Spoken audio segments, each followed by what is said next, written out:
दोस्तों, आपका अपने YouTube चैनल एग्ज़ाम पैरा पर मैं फार्मासिस्ट रॉबिन सिंह एक बार फिर से हाजिर हूँ आप सभी के लिए लेकर के एक नया फार्मासिस्ट का क्वेश्चन पेपर जो कि हमारा मध्य प्रदेश में कंडक्ट हुआ है अभी फरवरी में। और दोस्तों, आपको एक अपडेट मिल गई होगी कि रेलवे जो पैरामेडिकल के एग्ज़ाम हैं उनकी जो टेंटेटिवली डेट शीट है वो आ चुकी है। और आपके एग्ज़ाम में भी हो सकता है कि ये जो है डेट आपकी दिखाई पड़ रही है 28, 29, 30 अप्रैल के बीच में आपकी 3 दिन में जो है हो जाए। तो इसी में आपका फार्मासिस्ट का एग्ज़ाम भी है। तो ये एक अपडेट आपको देनी थी। और अब हम लोग बढ़ेंगे अपने सेशन की तरफ। तो दोस्तों, ये है हमारा मध्य प्रदेश फार्मासिस्ट का पेपर जो अभी कंडक्ट हुआ है 20 फरवरी 2025 को। और आज से मैं दोस्तों एक नया मेथड अप्लाई करने वाला हूँ अपने वीडियोस पे। वो ये है कि आपको वीडियोस में ही याद हो जाए, ठीक है। और वो मेथड ये रहेगा कि मैं क्वेश्चन 2 बार आपको पढ़ाऊँगा और तीसरी बार जब मैं बोलूँगा तो उसको आप अपने मतलब आप खुद बोलेंगे, ठीक है ना। आप अपने स्क्रीन पे देखेंगे, 2 बार मैं उसका आंसर बताऊंगा, तीसरी बार मैं क्वेश्चन पढ़ूंगा और उसका आंसर आपको खुद बोलना रहेगा, ठीक है। इससे होगा क्या कि चीज़ें जो है ज़्यादा आसानी से आपको याद होंगी और लंबे समय तक याद होने की संभावना बनी रहती है। तो दोस्तों, अगर अभी तक आपने चैनल को सब्सक्राइब नहीं किया है तो प्लीज़ हमारे इस चैनल एग्ज़ाम पैरा को सब्सक्राइब कर लीजिए और वीडियो को लाइक कर दीजिए और अपने दोस्तों तक शेयर कर दीजिए। और अब मैं आपसे ये नहीं कहूँगा कि चैनल सब्सक्राइब कर दीजिए, अब मैं कहूँगा चैनल सब्सक्राइब कर दीजिए। भैया चैनल सब्सक्राइब कर लो, 2 4 5 लोगों को सब्सक्राइब करवा दीजिए, शेयर कर दीजिए अपने दोस्तों तक, ठीक है। तो इससे क्या है कि अपने कम्युनिटी भी बढ़ती रहेगी और मोटिवेशन भी मिलता रहता है, अपना जो है कार्यक्रम चलता रहेगा। तो देखिए, आज का हमारा जो पहला क्वेश्चन है वो क्या कह रहा है। बहुत ही बेहतरीन पेपर आया था। अगर मुझसे कोई पूछे कि कौन सा बोर्ड बढ़िया क्वेश्चन पेपर बनाता है तो मैं उसको नाम लूँगा मध्य प्रदेश का। मध्य प्रदेश में जो फार्मासिस्ट के पेपर होते हैं वो हमेशा बहुत ही क्लासी पेपर बनाए जाते हैं, मतलब इतने अच्छे क्वेश्चन लाए जाते हैं। नए क्वेश्चन अगर आपको देखने हैं तो हमेशा एमपी फार्मासिस्ट के एग्ज़ाम को आप देखिए, जो प्रीवियस ईयर एग्जाम हुए हैं कितने अच्छे अच्छे क्वेश्चन वो लोग लाते हैं। पहला क्वेश्चन क्या कह रहा है, कह रहा है method helps to separate glycerol from spent lye in the soap industry. कह रहा है मेथड कौन सा इस्तेमाल करते हैं जो कि हेल्प करता है सेपरेट अलग करने में ग्लिसरॉल को स्पेंट लाई से सोप इंडस्ट्री में। तो आप आंसर करेंगे जाकर के distillation under reduced pressure, distillation under reduced pressure. तो अब मैं कैसे आपको बताऊंगा, कैसे याद कराऊंगा, सीधे सीधे क्वेश्चन पढ़ूंगा, आंसर दूंगा। जैसे कि method helps to separate glycerol from spent lye in the soap industry is distillation under reduced pressure. फिर पढ़ेंगे method helps to separate glycerol from spent lye in the soap industry. अब आप answer करेंगे कि distillation under reduced pressure, ठीक है। तो इस तरीके से हम लोग पढ़ेंगे। अब देखिए अगला क्वेश्चन क्या है, कह रहा है अगला question aqueous solution of which salt can have pH more than 7 at 298 kelvin. कह रहा है aqueous solution of which salt, किस साल्ट का एक्वस सोल्यूशन जिसका पीएच जो है मोर देन 7 होता है 298 केल्विन टेम्परेचर पे, ठीक है। तो आप बताएंगे जाकर के एफ पोटेशियम फ्लोराइड आप बोल सकते हैं, ठीक है ना। तो aqueous solution of which salt can have pH more than 7 at 298 kelvin, K F aqueous solution of which salt can have pH more than 7 at 298 kelvin, K F, ठीक है। फिर क्वेश्चन नंबर 3 की तरफ पढ़ेंगे। कह रहा है is not an anti knocking agent. कह रहा है इनमें से ये जो है एंटी नॉकिंग एजेंट नहीं है, is not an anti knocking agent. तो आप बताएंगे जाकर के एन पेंटेन जो है, n pentane anti knocking agent नहीं होता है। कौन कौन से होते हैं, एल्कोहल है, टोल्यूइन है और टेट्राएथाइल लेड है। तो एल्कोहल, टोल्यूइन और tetraethyl lead anti knocking agent होते हैं, लेकिन कौन सा नहीं है, एन पेंटेन। तो is not an anti knocking agent, n pentane and is not an anti knocking agent. अब आपको आंसर करना है, ठीक है। क्वेश्चन नंबर 4 क्या कह रहा है, कह रहा है causative agent of whooping cough. Whooping cough का पॉजिटिव एजेंट कौन सा है, तो आप बताएंगे जाकर के Bordetella pertussis. Bordetella pertussis is the positive agent of whooping cough, Bordetella pertussis. तो positive agent of whooping cough is Bordetella pertussis. फिर हम लोग अगले क्वेश्चन की तरफ पढ़ेंगे। देखिए अगला क्वेश्चन हमारा क्या कह रहा है, बहुत ही अच्छे अच्छे क्वेश्चन का कलेक्शन है दोस्तों। एमपी फार्मासिस्ट एग्जाम बहुत ही अच्छे क्वेश्चन कराता है। If you If you prepare a 1% weight per volume solution in the metric system, how much solid is required for 250 ml of the solution? ठीक है ना। अब इसमें सीधे सीधे आप लोग अभी फिलहाल रट लीजिए, इसको बाद में मैं सॉल्व करवा दूंगा। 2.5 gram. If you prepare a 1% weight per volume solution in the metric system, how much solid is required for 250 ml of the solution?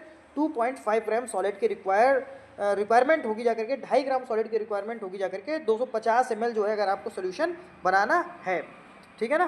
फिर देखिए अगला क्वेश्चन क्या कह रहा है। कह रहा है कि design an anaesthetic regimen for 45 years old trauma patient requiring surgery who present with hypotension and risk of cardiovascular depression, which combination of anaesthetic would you choose? यहाँ पे कह रहा है कि अगर कोई मान लीजिए 45 साल का कोई बंदा है, ठीक है, 45 years old कोई व्यक्ति है जिसको रिक्वायर्ड है सर्जरी की, हु प्रेजेंट विद हाइपोटेंशन, और उसको हाइपोटेंशन की स्थिति है, यानी उसका ब्लड प्रेशर भी कम है, and risk of cardiovascular depression, और यहाँ पे रिस्क है कार्डियोवैस्कुलर डिप्रेशन का, यानी कार्डियोवैस्कुलर डिप्रेशन मतलब हार्ट आपका डिप्रेस है, यानी हार्ट उतनी तरीके से काम नहीं कर पा रहा है। तो कह रहा है विच combination of anaesthetic would you choose? तो आप कौन से कॉम्बिनेशन का एनेस्थेटिक चूज करेंगे? तो आप बताएंगे जाकर के कीटामाइन फॉर इंडक्शन और आइसोफ्लूरेन फॉर मेंटेनेंस। तो कीटामाइन का इस्तेमाल करेंगे जाकर के इंडक्शन के लिए, और आइसोफ्लूरेन का इस्तेमाल करेंगे मेंटेनेंस के लिए। ठीक है ना। तो design an anaesthetic regimen for 45 years old trauma patient requiring surgery who present with hypotension and risk of cardiovascular depression, which combination of anaesthetic would you choose? Ketamine for induction and isoflurane for maintenance. फिर अगले question की तरफ बढ़ेंगे। 7 number of question. देखिए कितने बड़े बड़े question दिए गए हैं। कह रहा है is a diatomaceous earth filter. कौन सा एक डायटोमेसियस अर्थ फिल्टर है? ये किसको कहा जाता है? तो बताएंगे बर्कफील्ड। तो Berkefeld is a diatomaceous earth filter. Berkefeld is a diatomaceous earth filter. Is a diatomaceous earth filter Berkefeld. 8 number of question पे चलेंगे। कह रहा है which factor increase the rate of drug absorption via the gastrointestinal tract. कौन सा factor ऐसा होता है जो इंक्रीज कर देता है, जो बढ़ा देता है रेट ऑफ ड्रग एब्जॉर्प्शन, जो रेट है ड्रग एब्जॉर्प्शन की, जो दर है ड्रग को एब्जॉर्ब करने की, ठीक है, via the gastro intestinal tract, यानी जीआईटी के माध्यम से ड्रग को एब्जॉर्ब करने की जो रेट बढ़ा देता है, वो कौन सा फैक्टर है? तो आप बताएंगे जाकर के हाई लिपिड सॉल्युबिलिटी। अगर हाई लिपिड सॉल्युबिलिटी है तो वो ड्रग एब्जॉर्प्शन की रेट बढ़ा देता है गैस्ट्रो इंटेस्टाइनल ट्रैक्ट में। अगर हाई लिपिड सॉल्युबिलिटी है, ठीक है ना, हाई लिपिड सॉल्युबल ड्रग अगर है तो वो क्या करेगी जाकर के ड्रग के एब्जॉर्प्शन को बढ़ा देती है जाकर के गैस्ट्रो इंटेस्टाइनल ट्रैक्ट में। जीआईटी में अगर आपको एब्जॉर्प्शन बढ़ाना है, ठीक है, तो आप हाई लिपिड सॉल्युबल ड्रग जो है इंट्रोड्यूस करा दीजिए। तो आप इसको कैसे याद करेंगे? सीधे सीधे विच factor increase the rate of drug absorption via the gastrointestinal tract? High lipid solubility. Which factor increase the rate of drug absorption via the gastrointestinal tract? High lipid solubility. Which factor increase the rate of drug absorption via the gastrointestinal tract? अब answer करिए आप लोग। ठीक है, question number 9 देखिए क्या कह रहा है। कह रहा है effervescent granules contains a medicament mixed with the following. जो इफर्वेसेंट ग्रेन्यूल्स होते हैं वो medicaments, granules contains a medicaments, यानी जो इफर्वेसेंट ग्रेन्यूल होते हैं वो मेडिकामेंट्स कंटेन करते हैं, जो मिक्स किए जाते हैं किसके साथ? तो आप बताएंगे जाकर के सोडियम बाइकार्बोनेट, सिट्रिक एसिड और टार्टेरिक एसिड, सभी के साथ सोडियम बाइकार्बोनेट, सिट्रिक एसिड और टार्टेरिक एसिड, इन तीनों के साथ मिक्स किए जाते हैं इफर्वेसेंट ग्रेन्यूल्स। इफर्वेसेंट ग्रेन्यूल्स जिनको पानी में डालने पे झाग जो है छोड़ते हैं उनको कहा जाता है इफर्वेसेंट ग्रेन्यूल्स। अब आप देखिए इसको रटेंगे कैसे। Effervescent granules contain some medicaments mixed with the following sodium bicarbonate, citric acid, tartaric acid, all. Effervescent granules contain some medicament mixed with the following sodium bicarbonate, citric acid, tartaric acid, all. Effervescent granules contain some medicament mixed with the following sodium bicarbonate, citric acid, tartaric acid, all. Question number 10 देखिए क्या कह रहा है। कह रहा है which is a thread used for stitching together tissues with the help of needles. कह रहा है कौन से थ्रेड का इस्तेमाल करते हैं स्टिचिंग के लिए, यानी टाँके लगाने के लिए, टुगेदर यानी एक साथ टिश्यू में, with the help of needles से टिश्यू में टाँके लगाने के लिए कौन से हम लोग थ्रेड का इस्तेमाल करते हैं? तो आ जाएगा जाकर के सूचर्स। इसको कहा जाता है सूचर्स। तो sutures is a thread used for stitching together tissues with the help of needles. Sutures is a thread used for stitching together tissues with the help of needles. तो sutures is a thread used for stitching together tissues with the help of needles. इसको ऐसे याद कर लीजिए, बस रटना है आपको। कुल मिलाकर के क्वेश्चन आपके सामने से आए तो छूटे ना। साम दाम दंड भेद जैसे आप याद कर पाए। कह रहा है analyse the role of authorities under the narcotics drugs and psychotropic substance act 1985 NDPS, ठीक है, शॉर्ट में बोलते हैं narcotic drugs and psychotropic substance act, and identify which of the following is responsible for the regulation and control of narcotic drugs in India. कह रहा है जाकर के analyse the role of authorities, authority जो authority है उसके role को analyse करना है अंडर द NDPS एक्ट के तहत।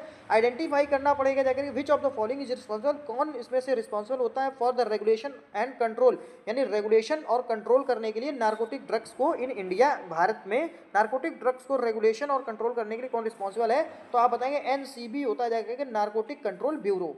अब आप लोग आंसर करेंगे, देख कैसे रटेंगे, analyse the role of authorities under the NDPS act and identify which of the following is responsible for the regulation and control of narcotic drugs in India, तो आप बताएंगे जाकर के narcotics control bureau NCB। Analyse the role of authorities under the NDPS act and identify which of the following is responsible for the regulation and control of narcotic drugs in India, narcotics control bureau NCB। Analyze the role of authorities under the NDPS Act and identify which of the following is responsible for the regulation and control of narcotic drugs in India, narcotics control bureau NCB, ठीक है। अब question number 12 देखिए क्या कह रहा है, कह रहा है drug used as local vasoconstriction agent, कौन सी ड्रग लोकली इस्तेमाल होती है और वैसो कॉन्स्ट्रिक्शन होती है जाकर, यानी वेसल्स को कॉन्स्ट्रिक्ट कर देती है जाकर के, यानी सिकोड़ देती है जाकर के, सिकोड़ना हो जाए जिसमें, ठीक है ना।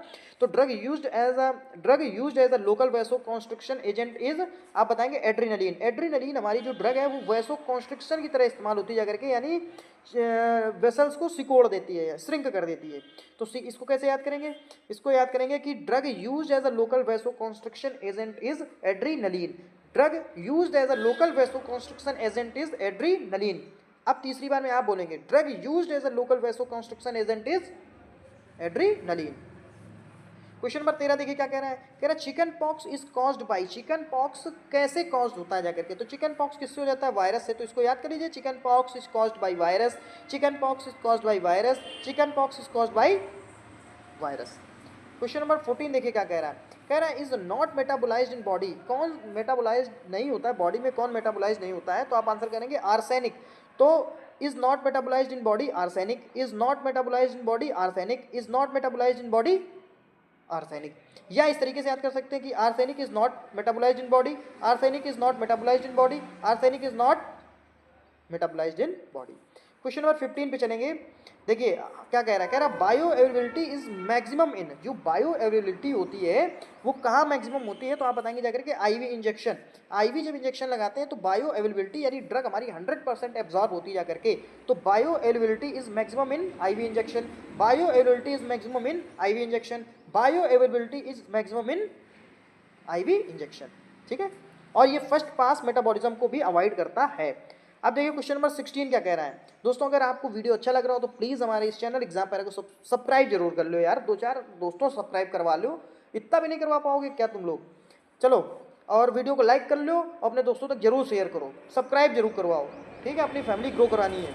कह रहा है hormonal contraceptive is administered through injection for long term birth control, कौन सा हार्मोनल कंट्रासेप्टिव का इस्तेमाल हम लोग करते हैं इंजेक्शन के फॉर्म में बर्थ को कंट्रोल करने के लिए, तो आप बता देना कि depot medroxyprogesterone acetate, DMPA, depot medroxyprogesterone acetate, depot medroxyprogesterone acetate, DMPA, depot medroxyprogesterone acetate. अब हम लोग याद करेंगे कि DMPA hormonal contraceptive is administered through injection for long term birth control, अगर उस तरीके से याद करेंगे तो कैसे कि hormonal contraceptive is administered through injection for long term birth control is depot medroxyprogesterone acetate, hormonal contraceptive is administered through injection for long term birth control is depot medroxyprogesterone acetate, hormonal contraceptive is administered through injection for long term birth control is depot medroxyprogesterone acetate, DMPA। इस तरीके से आप लोग याद करेंगे तो पक्का याद हो जाएगा, चाहे कैसा भी क्वेश्चन हो, मेरे साथ याद करो। अब देखिए कह रहा how can you correct a chemical incompatibility caused by the combination of a weak acid and a strong base in a prescription, कह रहा हाउ कैन यू करेक्ट, आप कैसे करेक्ट करेंगे जाकर के केमिकल इनकॉम्पेटिबिलिटी को, ठीक है।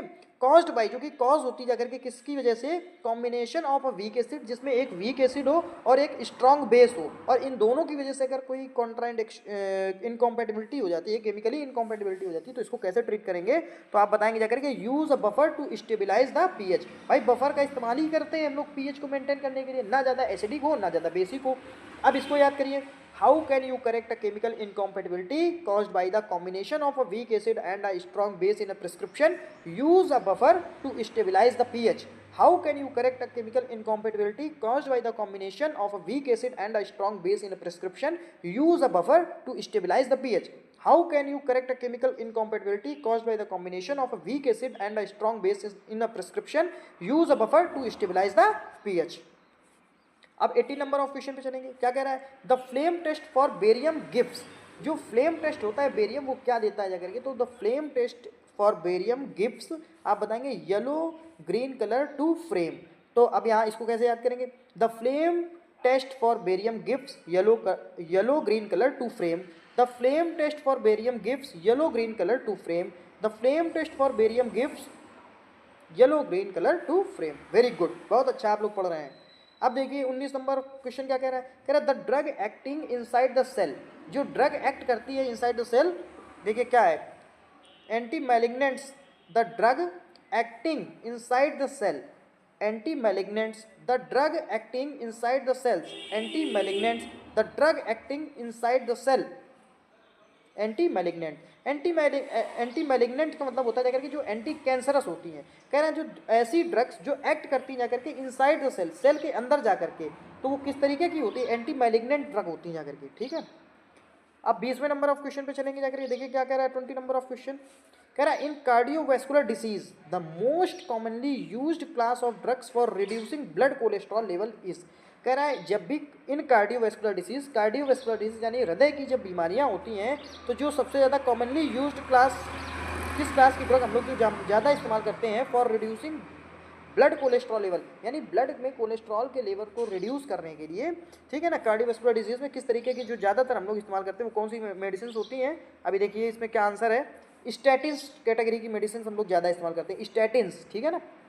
अब देखिए इसको याद करना है, in cardiovascular disease the most commonly used class of drug for reducing blood cholesterol level is statins. In cardiovascular disease the most commonly used class of drug for reducing blood cholesterol level is statins. In cardiovascular disease the most commonly used class of drugs for reducing blood cholesterol level is statins. Very nice, very good.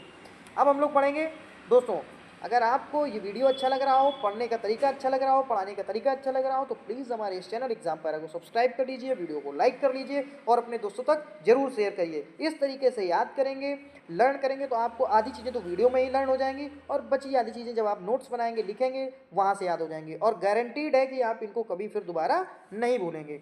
आइए 21 number of question क्या कह रहा है, इसमें हम लोग 25 question पढ़ेंगे इस पार्ट में। Containers are used for injectable, containers जो कि इस्तेमाल करते हैं जाकर के इंजेक्शंस के लिए, तो हार्मेटिक कंटेनर होते हैं। हार्मेटिक कंटेनर का एक क्वेश्चन और बनता है कि hermetic containers are impervious to air, ठीक है। अब देखिए इसको हमें याद कैसे करेंगे, containers are used for injectable hermetic, container are used for injectable hermetics, containers are used for injectable hermetic. बहुत अच्छा, बहुत अच्छे पढ़ रहे हैं आप लोग।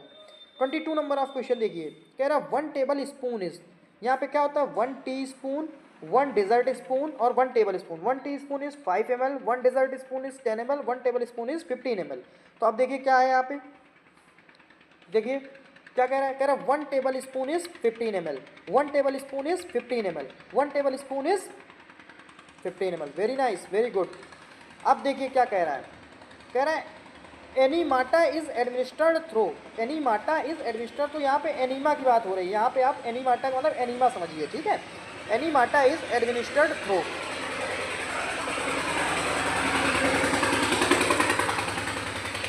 एनीमाटा हम लोग कैसे एडमिनिस्टर करते हैं, रेक्टम के थ्रू, ठीक है। तो enemata is administered through rectum, enemata is administered through rectum, enemata is administered through rectum. बहुत अच्छे। 24 नंबर ऑफ देखिए क्वेश्चन क्या कह रहा है, कह रहा vaccines are used against TB, TB के अगेन हम लोग कौन सी वैक्सीन्स का इस्तेमाल करते हैं, तो vaccines are used against TB, तो आप बताएंगे बीसीजी, बैसिलस कॉलमेटी गुएरिन जो वैक्सीन होती है उसको हम लोग टीबी के अगेन में इस्तेमाल करते हैं। और टीबी कैसे होती है?